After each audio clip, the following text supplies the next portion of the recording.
Lunes, 3:30 de la tarde. City TV, tu mundo aquí. Continuamos con Mejor Hablemos. ¿Qué propone usted y qué va a hacer con la inseguridad que hay ahorita? Primero acá en el país y ahora también en el tema de los venezolanos en Colombia, porque pues también nos están quitando, creo yo, ¿no? Fuentes de empleo a los colombianos. La seguridad y los venezolanos, ¿cómo la enfrentaría su gobierno? Frente al tema de los venezolanos, yo quiero decir una cosa.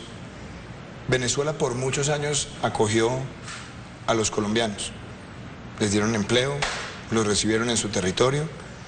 Y yo creo que hoy nosotros no podemos darle la espalda a los venezolanos. Nosotros tenemos que facilitar medidas migratorias, pero he dicho una cosa también públicamente.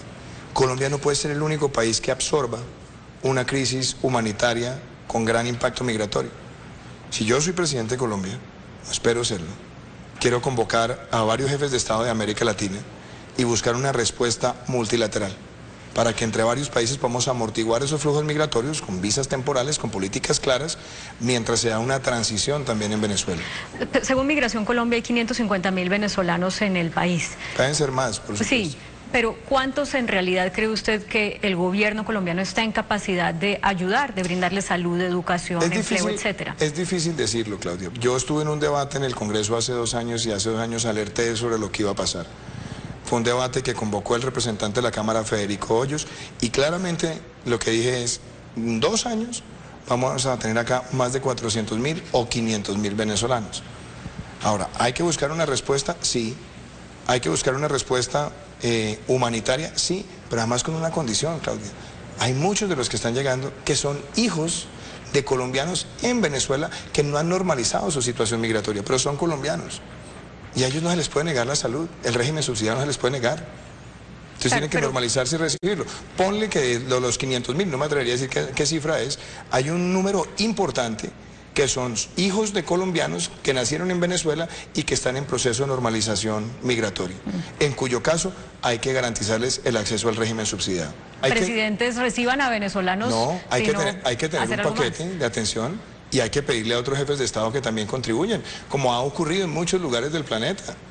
Cuando ha habido crisis migratorias en otras regiones del mundo, las respuestas muchas veces han sido multilaterales.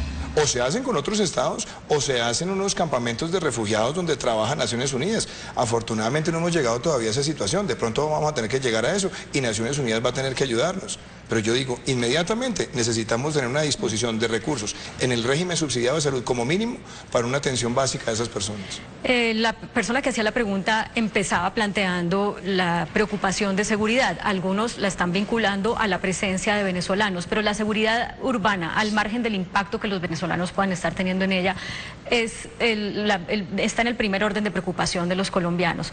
¿Ustedes sacarían, si llegan al gobierno, el ejército a las calles, por ejemplo? Es que yo creo que a mí no me parece que esa es una buena medida. No me parece por lo siguiente, porque el ejército no es bueno en funciones policivas. No están entrenados para funciones policivas. El ejército no está entrenado para hacer capturas en espacios urbanos. El ejército no está formado para poder hacer intervenciones de orden público de carácter urbano. Entonces, esa no será una medida en un eventual gobierno suyo. ¿Cuál será? Pero sí creo que nosotros debemos tomar por lo menos 5 medidas rápidas. ¿Qué son? La primera, pie de fuerza. Hay que normalizar la situación de pie de fuerza. Una ciudad como Bogotá está quedado por debajo del promedio nacional de densidad. ¿Aumento en cuánto? Yo creo que a Bogotá le faltan por lo menos unos 3.000 o 4.000 policías más. Si usted llega a ser presidente, ¿en cuánto tiempo le va a dar a Bogotá esos 3.000 o 4.000 policías? Pues es que yo creo que tienen que hacerse primero de común acuerdo también con el distrito. Hoy Bogotá debe tener alrededor... El distrito feliz de recibirlos, pero... Sí, pero es que tienen que financiarse entre las dos fuentes. Bogotá debe tener hoy 18.000 policías. Descarta 5.000 bachilleres para hablar donde está realmente la cobertura profesional. Deben quedar aproximadamente unos 1.000, 1.500 que están o en transición o en licencias. Bogotá debe tener aproximadamente unos 13.000 policías, divididos en turnos. 3 turnos, sí. Entonces, eso obviamente reduce sustancialmente la densidad. Hay que buscarle a Bogotá esa normalización, pero hay que hacerlo también con dotación. Bogotá era una ciudad que tenía menos de 2.000 radioteléfonos hasta hace muy poco. Chalecos antibalas eran solamente 600. ¿Qué más haría usted? Porque eso dotación, pie de fuerza. Tercero, hay que volver a fortalecer las redes de cooperantes en el país. Y para eso se necesita la denuncia electrónica que permite la georreferenciación del delito para saber a qué hora se presentan, cómo se presentan y establecer cuáles son los patrones, y obviamente con la cooperación ciudadana tener fortalecimiento de la inteligencia para infiltrar las unidades de crimen organizado y desmantelarlas. Y obviamente hay que tomar unas decisiones de carácter preventivo también, los aceleradores del delito. Bogotá es una ciudad donde el 50% de los homicidios ocurren entre viernes y domingo. Hay que saber dónde se están presentando y cuáles son esos aceleradores. Hay unos temas relacionados con consumo de drogas, otros con consumo de alcohol, que perfectamente se pueden tratar de minimizar. Y quiero decir una cosa también, Claudia. Hoy se necesita en la ciudad de Bogotá tener una gran capacidad de acción inmediata. La distribución de las URIs para reaccionar ante las capturas en flagrancia se han quedado débiles. Muchos policías les toca por lo menos pensar en un concepto de unas URIs menos grandes en tamaño, pero mucho más efectivas para que las capturas se puedan hacer y se lleve rápidamente el capturado y se ponga a disposición de un juez. Y se necesita también en Bogotá y en el resto del país que cuando alguien se captura en flagrancia tenga una sanción rápida, porque hoy lo que estamos viendo son jueces de garantías que a las 48 horas los están dejando nuevamente en libertad. Pero eso no depende de usted si es presidente, sino de los jueces. Pero se puede hacer la reforma, y la reforma es para facilitar lo que es sanción en flagrancia.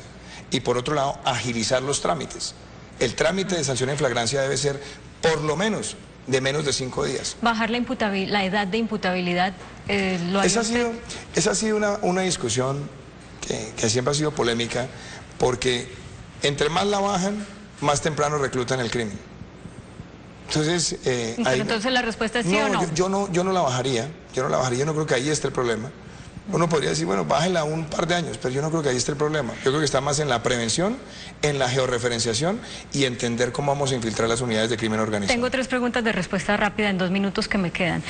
Ustedes en su alianza dicen, entre otras cosas, que van a cerrar los espacios para la toma del poder por parte de una alianza populista. Y eso, pues depende de quién lo lea, suena, es que van a restablecer el Frente Nacional, es que no están de acuerdo con que haya participación política para quienes han dejado las armas. No, primero, aquí lo que se trata de hablar de lo que son las amenazas claras que Colombia no debería vivir. Yo he escuchado en muchos debates candidatos que tienen claramente una estigmatización de sectores económicos. Además dicen, yo escojo que ese sector no, y ese sector tampoco, y ese sector en cambio menos.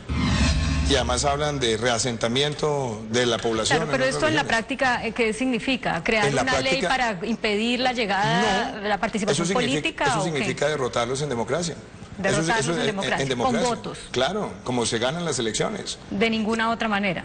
Es que estamos en una carrera democrática y lo que queremos nosotros es consolidarnos como fuerza política y ganar el 11 de marzo en el Centro Democrático la candidatura y seguir adelante hacia la presidencia de la República con la coalición y entusiasmando a más colombianos con este programa. ¿Usted estaría con 8 puntos de intención de voto en las encuestas si no tuviera detrás la figura del presidente Álvaro Uribe?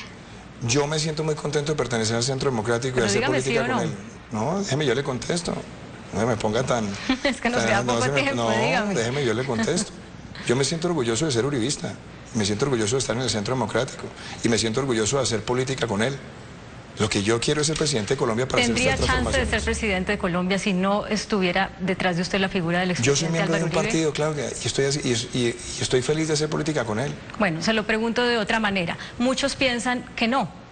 Valoran su imagen, pero saben que es el que diga Uribe. Dicho esto, Claudia, pero perdóneme, le hago la pregunta. Perdón, es que yo creo dicho esto, la preocupación que tienen muchas personas a las que usted les genera confianza es ¿hasta qué punto Iván Duque va a ser un presidente si es elegido independiente? ¿Qué Claudia, tanto se va a meter Álvaro Uribe en ese gobierno? Vea, varias cosas para su tranquilidad y la de muchas personas.